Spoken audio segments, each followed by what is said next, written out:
ആ കൊമ്പന്നെ നല്ലത്, അതിനെ നല്ലത്. മറ്റേ എടുത്തിട്ട് കാര്യമില്ല. മൊത്തം കഷായം വെച്ച് കുടിച്ചോളി.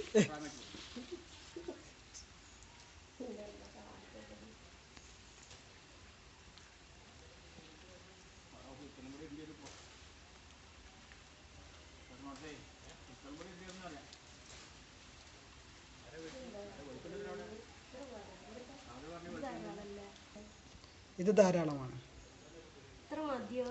നിങ്ങളെ ഇഷ്ടം പോലെ എന്ത് വേണേലും ചെയ്യാം. എടുക്കാറില്ല നിങ്ങളല്ല, അത് ചെറിയ തയ്യാവുമ്പോഴാണ് ഞാൻ പൊട്ടിക്കരുതെന്ന് പറഞ്ഞിരുന്നത്. അപ്പൊ വളർച്ച മുരടിച്ച് നിൽക്കും. ഇതിപ്പോ തണ്ട് വലുതായി, ഇനി കുഴപ്പമില്ല. അത് ഉണ്ടായിക്കോളി, മഴക്കാലല്ലേ, കുറച്ച് കുടിക്കാം. എന്ത് വേണേലും കാട്ടാം.